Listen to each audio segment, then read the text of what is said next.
Hello and welcome to the Dad Dialogue podcast. I am your host, Lawrence. A reminder, as always, you can go over to daddialogue.co.uk, go onto the contact page. There is a sign-up form over there where you can get in touch and sign up to be a future guest. The episode today is featuring a guest called John. John is from Australia and he works for a charity called the Fathering Project. John is a father of 4 himself and a former teacher. The Fathering Project is a charity that aims to help fathers connect with one another, spend more time with their children, and generally just provide resources and plan events to help these things happen. John has a lot to share with us today, and he has a lot of stories to share with us from other dads and other people within the Fathering Project world. I really appreciated talking to John. He had so much to share with us, and I think the idea of connecting with other parents is such a strong thing, which is part of the reason why I started this podcast. I was so glad to be able to talk to John on this episode. So let's get into the conversation. Okay, so John, thank you so much for joining us on the Dad Dialogue podcast. Why don't you just start off by telling our listeners a little bit about yourself and your family? Yeah, g'day, Lawrence. Great to be with you. John's my name. I'm a father of 4. My kids range in age from 18 down to 8. I'm located in Sydney, Australia, and I've been involved in the fathering space through a primary school teacher where I was asked by my principal to set up a dad's group. Doing that introduced me to a charity called the Fathering Project, which I now work for and look after a schools program.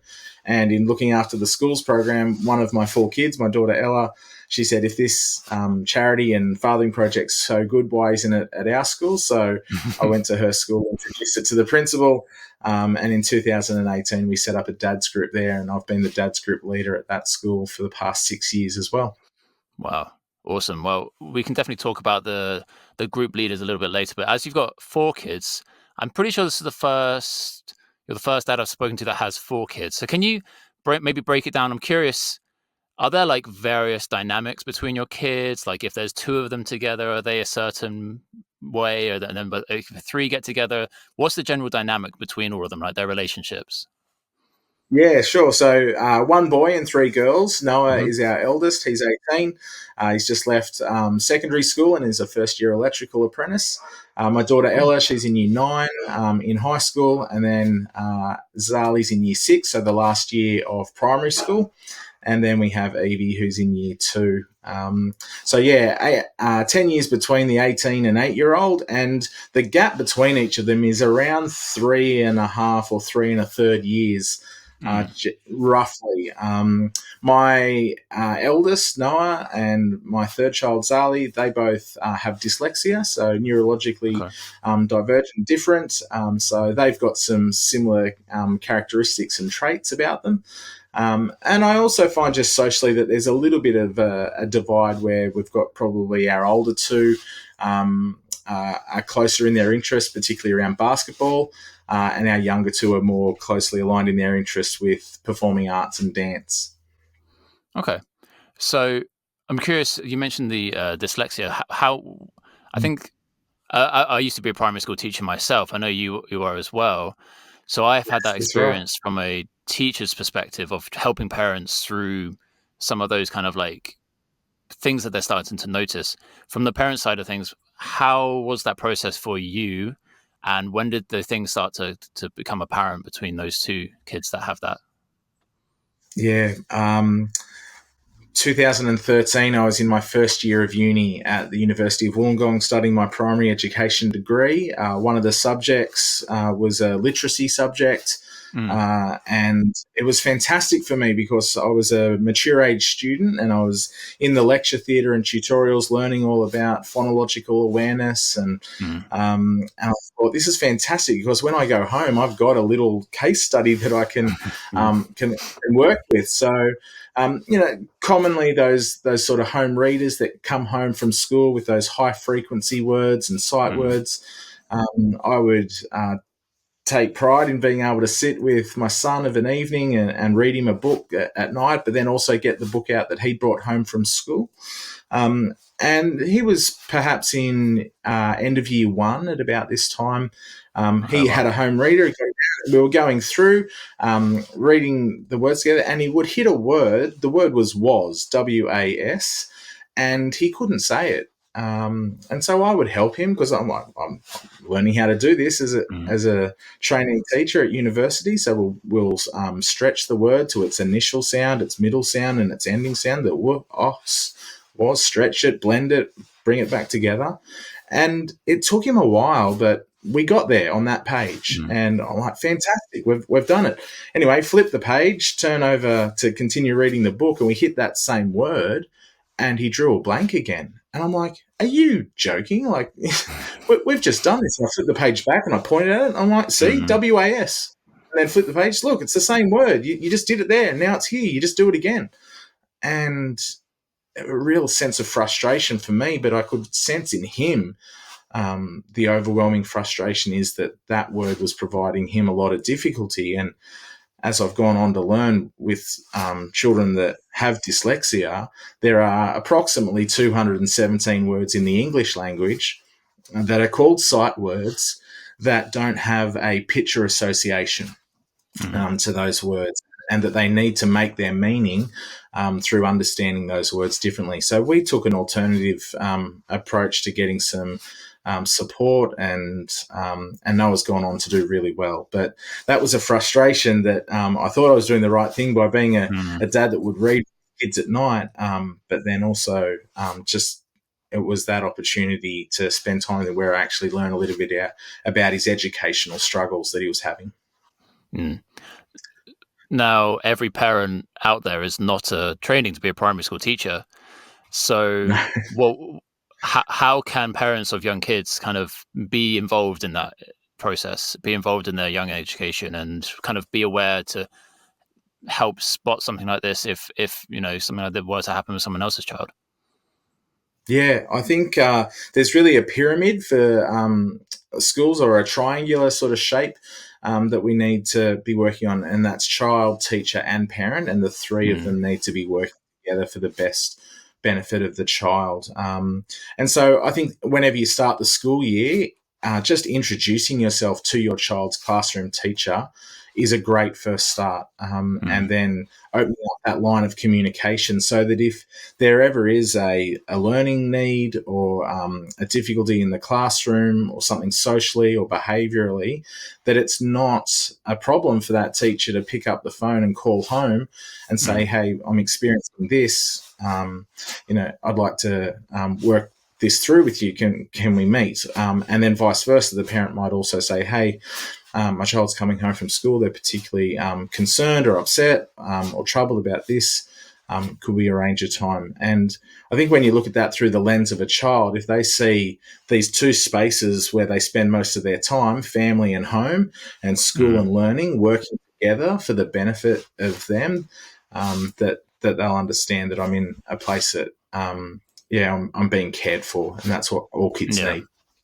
Yeah, I agree. And that was one of the main things that I've, since being a primary school teacher and having kids myself, the amount of times I just bang on about aim for 20 minutes of reading a day, the amount of parents that would ask me, like, what can we do at home to help our child? And I would ask, well, are you reading with them 20 minutes a day? And they're like, oh, no, well, that can be a first step. And so that's the thing that I always say to people. But I think having a good relationship with the teacher as well is a fantastic way to support the children. Yeah, reading with kids is really important.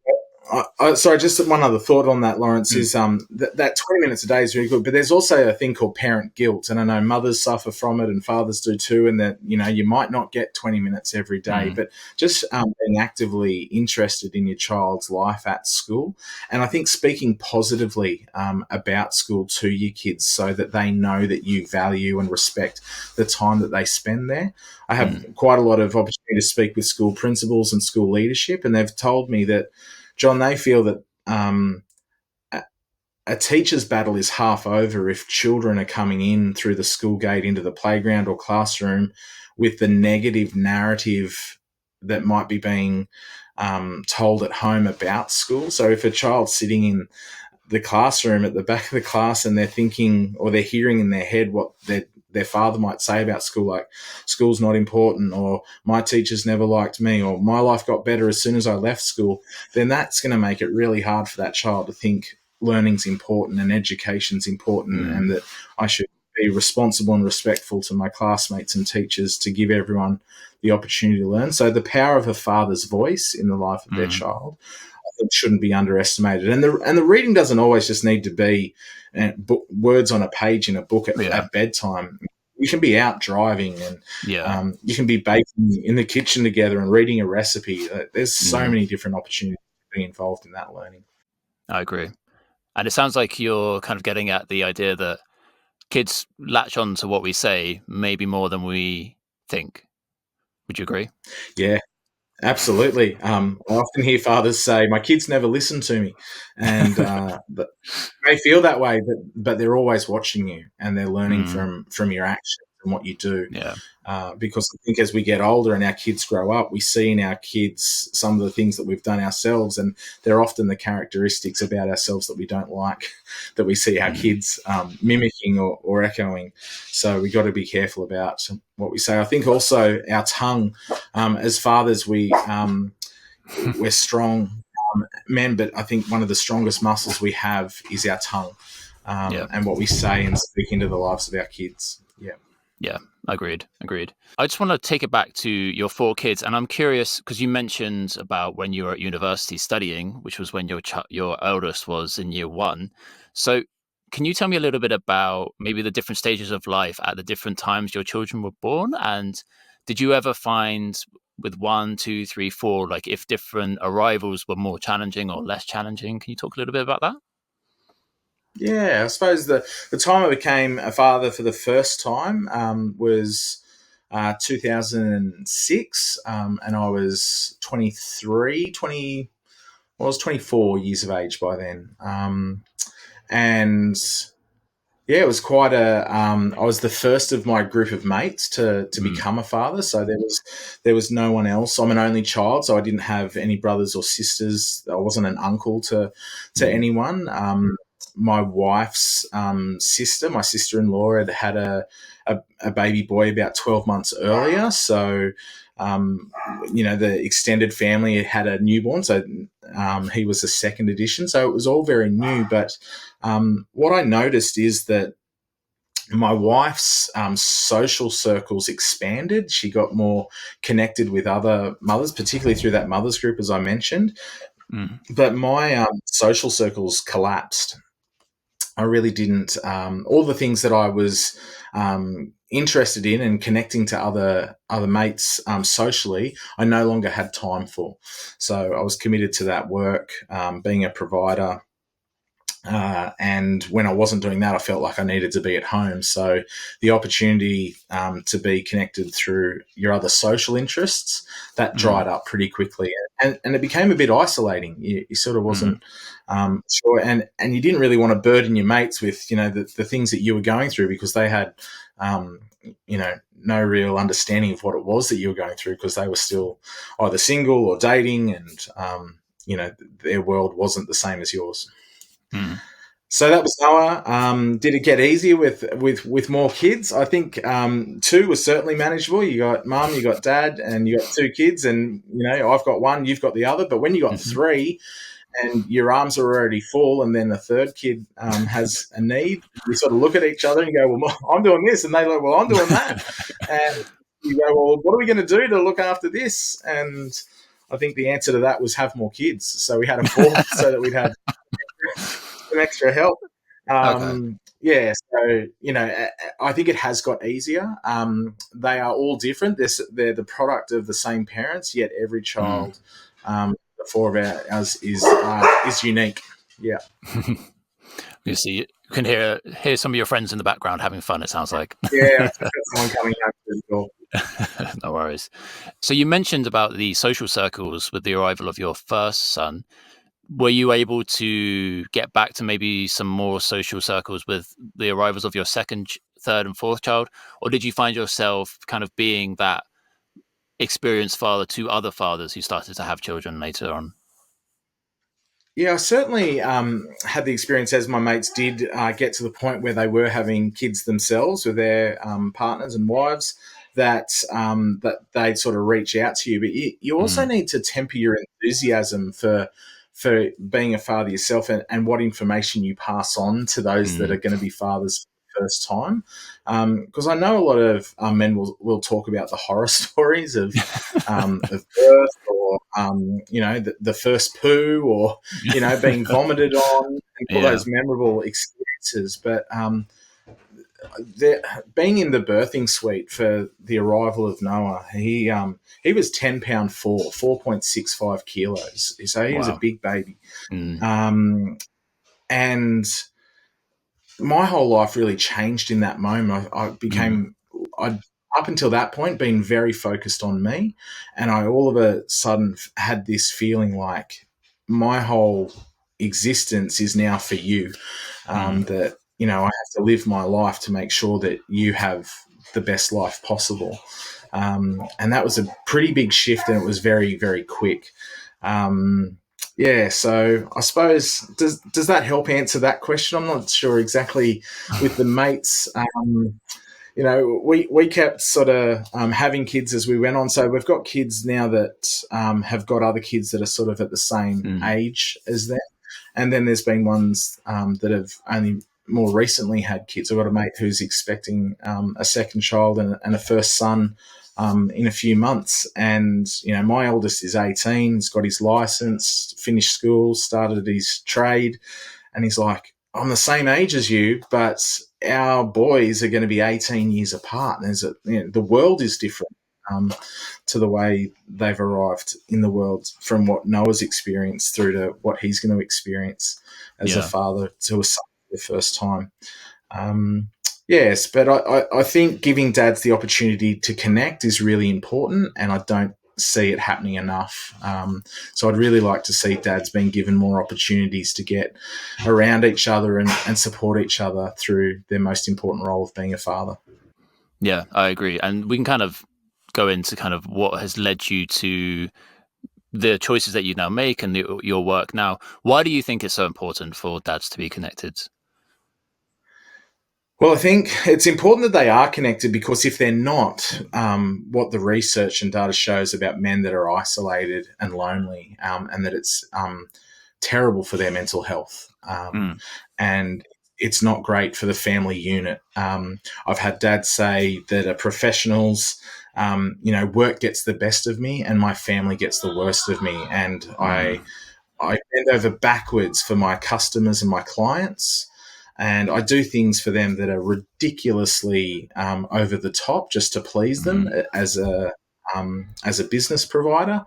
But then I come home and I walk through the front door and I trip over a school bag or a skateboard and I erupt in the family home, and I don't have a real handle on my emotions. And that dads are learning that they sort of set the temperature, the thermostat in the home. And if dad comes home grumpy, then that will play off in the home. But if dad comes in cool, calm, collected, in control, then kids will run to see him. I'll tell you a quick story, Lawrence, of a father that reached out.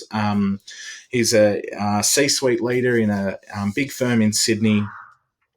He wanted our organisation, the Fathering Project, which I can tell you more about in a moment, to come and present to the workforce. And so we were met in the lobby of this skyscraper in Sydney by the Chief Operating Officer. And he said, "Thanks for coming. You know why you're here, don't you?" And we said, "Well, you want a presentation to your workforce about the importance of engaged and involved fathers?" And the operating officer quickly said, "No, that's what you're here to do, but do you know why you're here?" And with a puzzled look on my face and my colleagues, we looked at him and said, "Tell us more." And he said, "The CEO of this organisation, his son turned 21 last month, and his son did not invite him to his own 21st.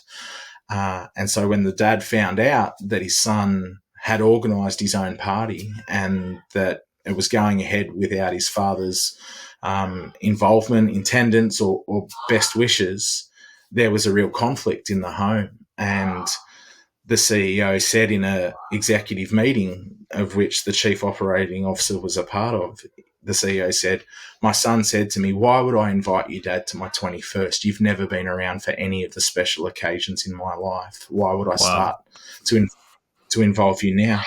And on reflection, the CEO said, I don't want that experience for any of my workforce. So please help them learn from my mistakes and make sure that they're active and involved fathers and how important that is. Wow. Pretty powerful. Yeah, I mean, it's good that that individual was able to kind of reflect and take action for the people within his workforce, because I'm sure that's maybe not the most common thing for CEOs.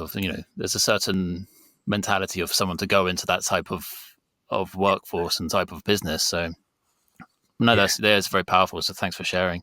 Why don't you tell us a little bit more about the Fathering Project? Yeah, so the Fathering Project is Australia's leading initiative for fathers and father figures in Australia. We were set up in 2013 over in Perth in Western Australia. Our founder is a medical doctor. His name's Professor Bruce Robinson. Bruce is one of Australia's leading lung specialists and respiratory physicians. And in his line of work, he has the unenviable task of having to break bad news to his patients. Many of those patients are men. His specialty or area of expertise is mesothelioma and asbestosis, so lung-related cancers from that asbestos, which often has come from industrialised work sites that have a large male population. When Bruce has to give a patient of his the results of a biopsy or a scan and tell them that they have stage 4 lung cancer, he'll often find his patients say to him, either immediately or in the weeks that follow throughout treatment, they say, Bruce, what do I do in the time that I've got left to be the best dad I can be? And with lung-related cancers, often the news, if it's not good, it may not be, you've only got 6 weeks or 6 months to live. It might be you've got 6 years, we just don't know, but it's inoperable, it's incurable. And I suppose the overriding message is you're not going to see your grandchildren. So make the most of the time that you've got left. And when Bruce was confronted over and over again with these patients of his asking him about what they do to be good fathers, you'll have to remember that Bruce is medically minded, so he's interested in the research. Yeah. And he went out and looked into all the research, internationally and in Australia, into fathering and fatherhood. And what struck him so clearly was the data showed children that grow up with effective and intentional fathers or father figures, and we use that term father figures really deliberately, so anyone that a child's looking to as that positive male role model and father figure in their life, they have significantly increased development outcomes, not just academically, but also socially and emotionally, physically, spiritually. And Bruce said, I can't know that and then not do anything about it. So he said, I'm going to set up a charity. I'll call it the Fathering Project, and we'll reach as many men around Australia as we can that are fathers. And he said, I want to provide them some information about how important they are, but also some inspiration about what they can do to be the best dads that they can be. And hopefully we'll change a generation in a generation so that we have kids growing up with dads that are really connected to them and building strong bonds. So we've been working as an organisation really hard over the last 10 years to get information out to dads and say, hey, you're valuable, you're important, your kids need you. And these are some of the things that research show kids benefit from when they have a dad that's involved in their life. Yeah, that's such an awesome story, and such again, another powerful kind of realization of someone that has seen something, observed something, done the research, and then taken action. And it kind of sets the precedent, right? That it's not just about reading something or being aware of something. It's about taking action, I think, as dads. Can you talk a little bit about how you got involved with it? Yeah. So you mentioned you're a primary school teacher. I was as well. In my first year of primary school teaching, my principal, Marilyn Jenkins was her name, she went to a New South Wales Primary Principals Association conference where the Fathering Project presented. Now, as I mentioned, we were a West Coast operation to begin with, but became a national operation through some generous federal government funding. And one gentleman over on the East Coast was responsible for bringing the organisation to the East Coast of Australia, so New South Wales, Queensland, Victoria. And he was working really hard on his own just to get into as many schools and in front of principals just to explain who we are, what we're about, what we were trying to achieve. So he made his pitch. My principal liked it and said, would you come and meet the staff at our school and just tell them a bit about it? So Marilyn brought the male members of our teaching staff together to hear from Sean. And at the end of Sean's presentation, I had goosebumps. I said, this really resonates with me. I really feel this. I'm a father myself. And then Marilyn turned and looked at me, and she ignored the other male teachers around the room, but she looked squarely at me and she said, John, you're an early career teacher. You're an aspiring leader. You need to raise your profile in the parent community. You have 4 kids of your own and you have plenty of time on your hands. And I'm pretty sure she said that last part jokingly. But she said, I want you to set this up in our school, and I want you to set up a group and get more dads involved in the life of our school. And so I then, went back and forward with her and Sean, and we planned out what we were going to do. Have I got time, Lawrence, to tell you how it actually rolled out in the school? It involves another story. Yeah, go for it. Yeah. I put something in the newsletter. Big mistake. Turns out dads don't read the newsletter, or at least they don't get to page 6 or 7 of the newsletter where my little advertisement was. And I put something in the newsletter to say, come to the library and we're going to have an information night. And then I had someone give me a little bit of wisdom. They said, I don't think dads are really keen to just come to the school library one night. She said, why don't you go to the local pub or club and, have a meal together and a beer and chat there. So we changed tact a little bit and we went to neutral territory, went to the local bowling club, and our school had 650 student enrolments. So that was approximately 300 families. How many dads, Lawrence, do you reckon I got to turn up to my information night at the club? Well, I've heard the story already, so I know the answer. Yeah. But I think when I heard it first, my guess was 4. That was my original guess. Yeah. Well, we got 6. So 6 dads out of 300 families. My primary school maths told me pretty quickly that was 2% of the fathers in the school represented, and that 98% of dads weren't interested. And I was a little bit disheartened. But we had a great night. We had a good chat. I explained what it was about. And right at the end of the evening, a couple of the dads, as we were drawing it to a close, they said, oh, look, I'm a bit busy. And another dad agreed that he was also busy. So we decided that we'd wait 6 months. And that was one of the worst things that I could do, agree to wait that long. But when we had our next meeting, we invited some more dads to come along. I called them all up and said, it's on again. Will you come? They said, yes. I said, could you just bring one other dad? And half of them did. So I was pleased to see that we had a 50% increase on our first meeting, moving from 6 to 9 dads. And one of those new dads came along and said, how about we put on an event for the dads and kids? We decided we'd host a thing called Bangers and Bingo, which was a sausage sizzle, and 5 games of bingo in our school hall.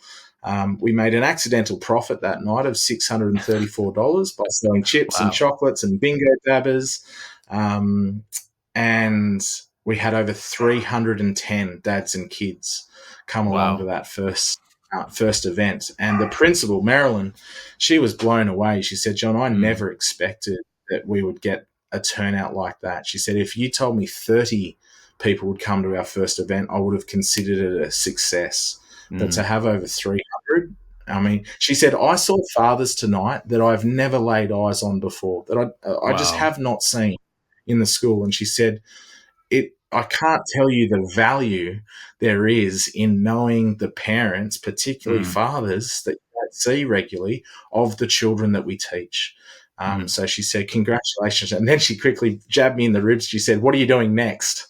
And so we had to plan our event for the next term. And that's how most schools do partner with us now. They just have a termly event. Other schools that don't have a partnership with us, their involvement for fathers might just be a Father's Day breakfast. And in Australia, we celebrate Father's Day on the first Sunday in September. So this year, that's Sunday, the 1st of September. In the week leading up, a school might host a Father's Day breakfast or a Father's Day stall. But schools sort of get this sugar hit of father involvement for one day or this small time around Father's Day. And just nothing for the rest of the school term, by and large, for getting all the dads together. But schools that do have a partnership with us, they've got this rhythm and pulse going through the school once a term. Every term, the dads and kids are coming in and doing something together, building a bond, making those memories, and it's really, really good. That's awesome. That's awesome to hear. I'm curious, from having that experience of a very small turnout and then getting bigger, the amount of dads I've spoken to, I don't think any dad would kind of say to someone that they don't want to be a good dad or they don't want to improve as a dad. I'm pretty sure everyone would say to some extent that they try to do their best. So how do you kind of convert that person who would maybe say that but isn't as intentional about putting extra time in to finding these things?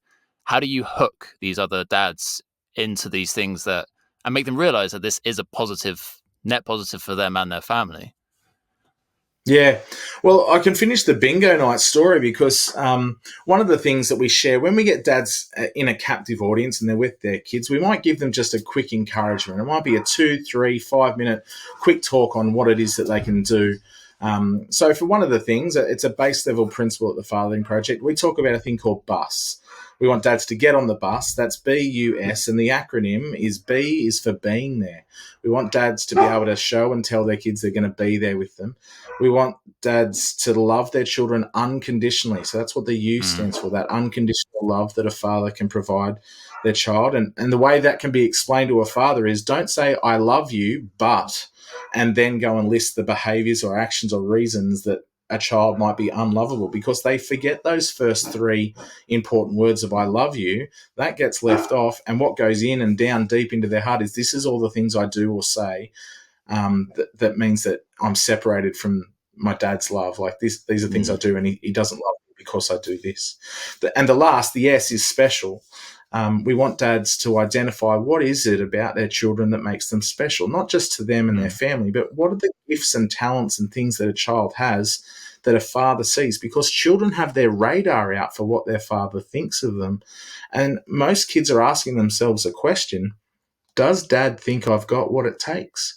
And so when a father can say to their child, hey, I've been watching you and I noticed this, and I think that's really special, and it's a really great thing that you do for others, and I really love it when, and you go and tell, and that just fills a kid's cup.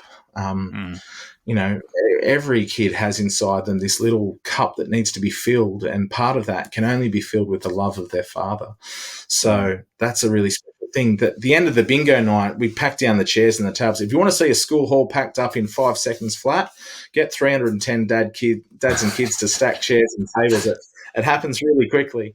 The principal and I we're waiting to lock the doors and put the alarms on and turn the lights off. And one of the dads, who I didn't know, I was teaching upper primary. This was a father of a child that was in the infant school. But he approached Marilyn and I, and he had his daughter in one hand and his son in the other. And he just walked up to us intentionally to say, hey, I just wanted to thank you so much for putting tonight on for us dads. And I said, oh, mate, you're really welcome. I'm glad you could be here. And I looked down at his kids and said, did you enjoy it? They looked up and said, yes. And I said, did you love having dad at school? And they nodded. And then I looked back at the dad, and have you ever seen someone look at you with a confused look on their face where they nod their head and shake their head at the exact same time? And it goes around in a weird, funny circle. He said, no, I don't think you really understand what this means for me. And he went on to share this. He said, I'm separated from my children's mother. And that's how he described his relationship with his ex-wife. And he said, I didn't know this was on tonight. He said, my ex called me. She said, there's something on at school tonight for the dads and kids. I've registered you. I've signed you up. It starts at 6. You can come and pick them up at 5:30. It finishes at 8. You have them home by 8:30. And he said, so I dropped everything. I cancelled all my plans. It's not my week to have them. They're with their mum this week. He said, I rushed over there. I picked them up at 5:30. We got here a bit earlier. We've played in the playground. We've done the bingo. We've had a sausage sizzle. And then he looked down at his watch. He said, I've got to go, because if I do not have them home by 8:30, this offer will not be repeated. But he then went on and said, look, what you shared's really resonated with me. He said, my situation is, I know, his words, so pardon my language, I was a shit husband. I've been a lousy dad. I'm not performing well at work and I'm likely to lose my job. I've already lost my house. And he said, I just don't want to lose the connection to my kids. And he said, what you've put on tonight has given me the one thing I need, which is just more time with my children. And he then reached down with his arms and he scooped them both up, carried them, lifted them up and looked at us and he said, just thanks so much for doing something for dads. And with that, he turned quickly and walked out the halls into the dark. And Meryl and I just turned and looked at each other and went, wow, we were not expecting that in just putting something on for fathers that it would have that sort of impact. And anyone that's involved in a charity or an organisation, they have a cause that they believe in. They'll often say, if it just makes a difference for one person, it'll be worth it. I've got 1,000 one-person stories, and he's one of them. So really nice to know that men are out there getting small opportunities. They often turn up out of obligation, feeling like they should. And then when they realise how good it is, they go, this is something that I want to get behind. It's a movement that I can be proud of. And it's, I didn't really finish Bruce's story with you, Lawrence, but he treats these men with lung cancer as best as he can, but a lot of them, they don't survive. And Bruce does spend a lot of time in palliative care, wards of hospitals at end of life. And when he does, and he sits at the end of a hospital bed of a dying patient, and many of them he will call a friend at the end of this time and treatment, he'll ask them, like good primary school teachers do, not do you have any regrets, but the question is, what regrets do you have? So primary school teachers ask their students, not do you have any questions, but what questions do you have? Because that elicits a better response from students. And Bruce will say to patients, what regrets do you have? Not do you have any regrets, because everyone's got regrets at the end of life. What regrets do you have? This is what Bruce hears. Number one, work was not as important as I thought it was. Number two, I wish I had spent more time with my kids, particularly when they were young, and particularly when they wanted to spend time with me. And number three, they wish someone like Bruce had come into their life sooner to help them get the balance right. Because we're not saying give up your and just, spend all your time at the park on the swings pushing your kids. You need to have employment, but you don't need to have an employment and give it the chronic cost of being a father that is involved in their kids' lives. So make sure that you get that balance right. And that's really what spurred Bruce and our Fathering Project organisation to reach the fathers all around Australia that we are. And people all around the world can get in touch with us through our website, thefatheringproject.org. There's the Fathering Channel, a free resource for dads that they want to dive in there and have a look at any of the information that we've got for fathers. They're welcome to download that and share it however they choose to. That's awesome. Yeah, I'll include links to all this stuff up in the description of the podcast. But it sounds like to me, with the stories that you're telling and the reasons for these things, the gentleman at the event, as well as these patients that are dying from cancer, is that it's just the time, and you don't know what you have until it's taken from you. And what these people have lost is the time with their children. So yeah, that's a really powerful thing. I mean, like I kind of resonate with what you're saying, because when we moved cross country back to Europe from Asia, I just decided to quit my job. Well, to not take up new employment and be a stay-at-home dad to my two young kids, because they're this young. Who knows what's going to happen? And I want to try and prioritize the time. And the research I did into being like a stay-at-home parent and a stay-at-home dad more specifically is obviously like, it's not the most common thing in the world. But I mean, the fact that I've been able to make this choice gives so much time. It's such an amazing decision to be able to make. So yeah, that's amazing. Thanks for sharing all about that. Right. Yeah. I want to pick up on what you said. No, exactly. That's why I said, like, it's unlikely that I'm going to regret having more time with them when they're small. It's not forever. I can easily, hopefully easily go back into teaching if that's what I want to do, or, it's just, you don't need to feel locked into something. And I think that's something that my wife and I have always kind of set our life in, is that, we're very much not locking ourselves to outer things. It's about us. I want to pick up on what you said about people being able to kind of use some of your resources, and you've provided things, and some of these events sound really fun that someone else could easily run. I mentioned before we started recording that I've done a bit of research into other parent or specifically fathering charities in other countries that I have lived, and maybe not the most common thing. And I became a dad living in Hong Kong. I found one charity there doing this research, but I never knew about it when I lived there. And the actual view of being an involved dad there is very different to even in the Western world.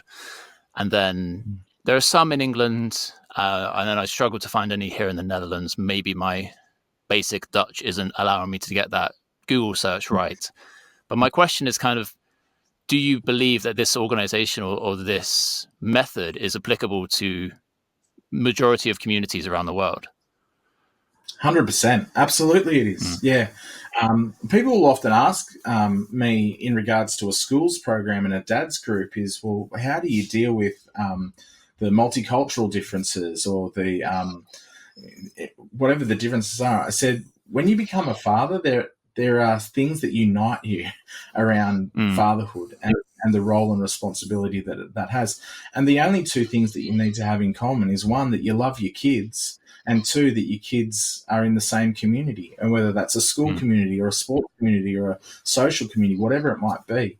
They're the things that bring you together. And then there's wisdom in the room, and there's a shared experience.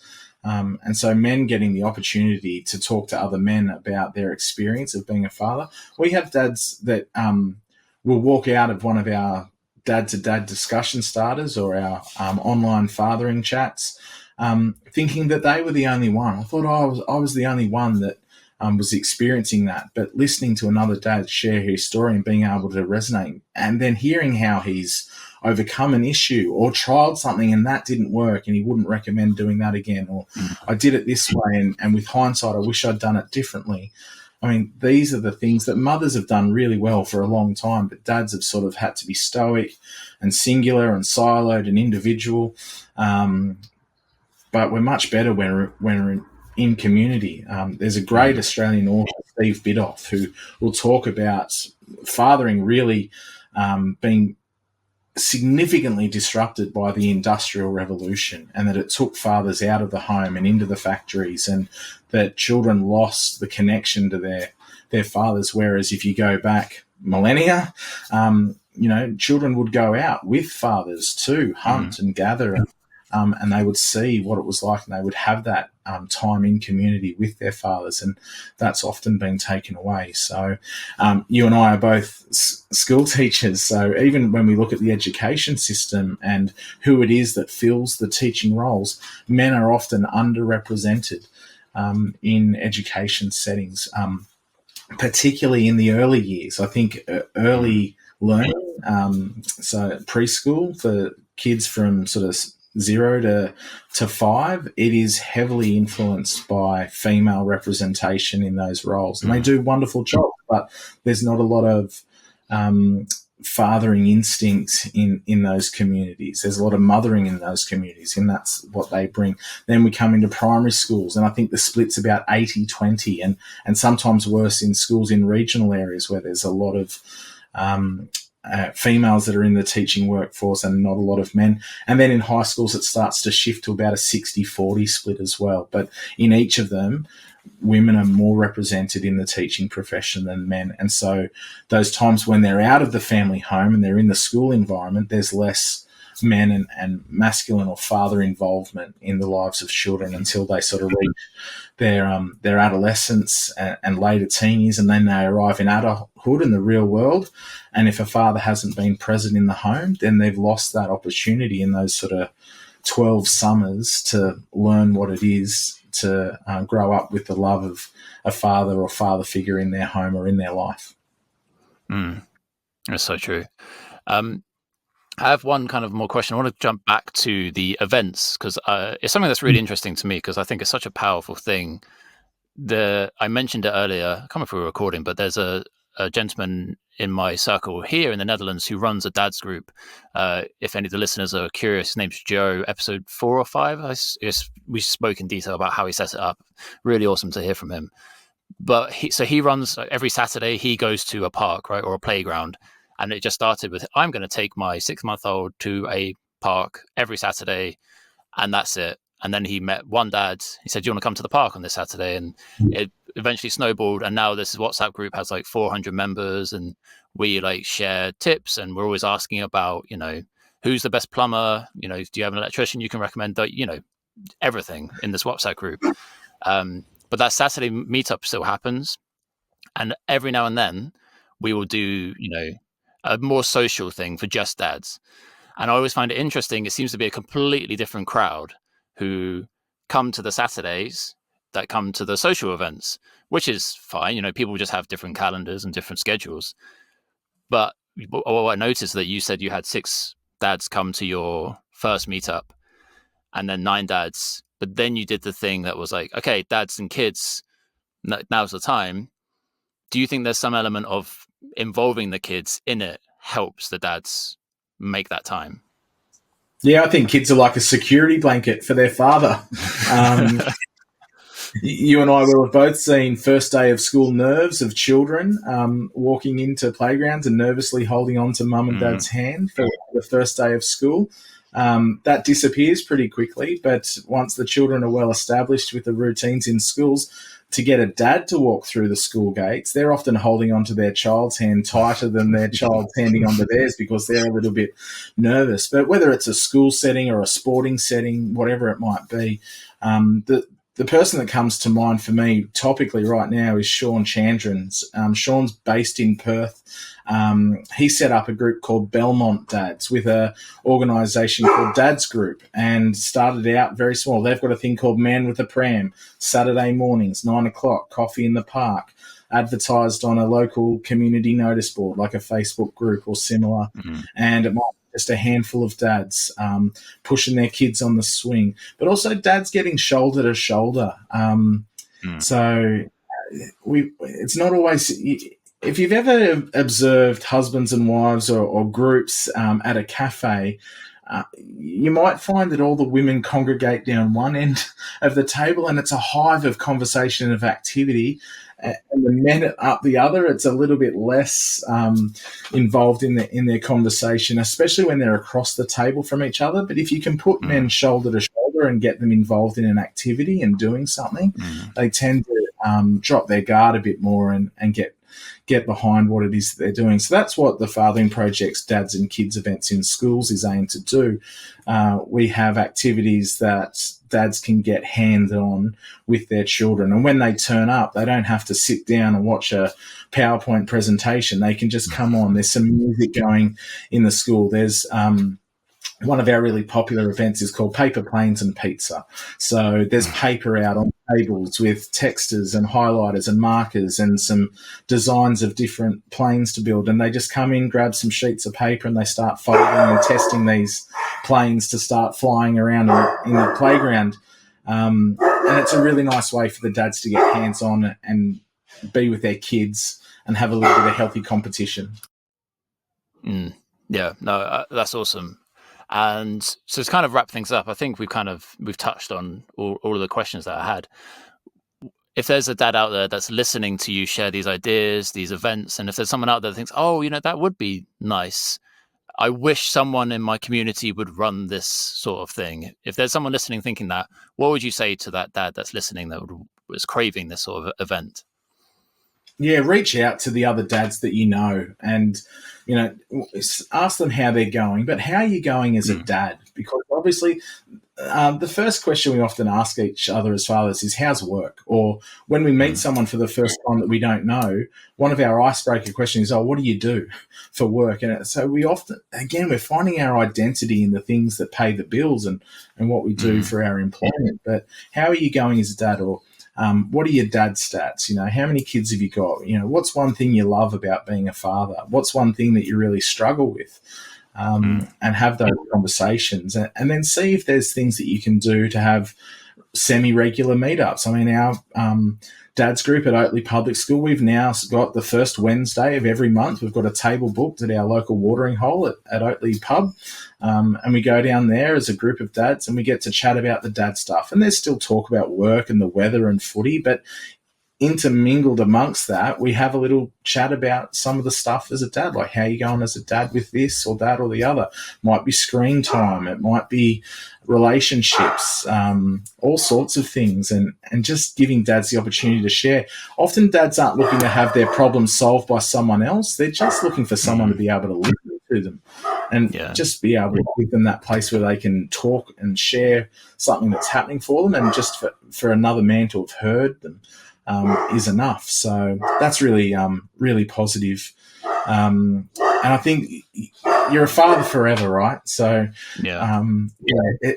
there's nothing else you'd rather be good at. I think at the end of life, what do you want to be remembered for? I think one of the things that you really want to be remembered for is that I was a great dad. And, my kids really benefited from me being involved in their life. Dads are never neutral. They'll either be having a positive impact or they'll be having a negative impact, but their impact on their children is never just negligible or neutral.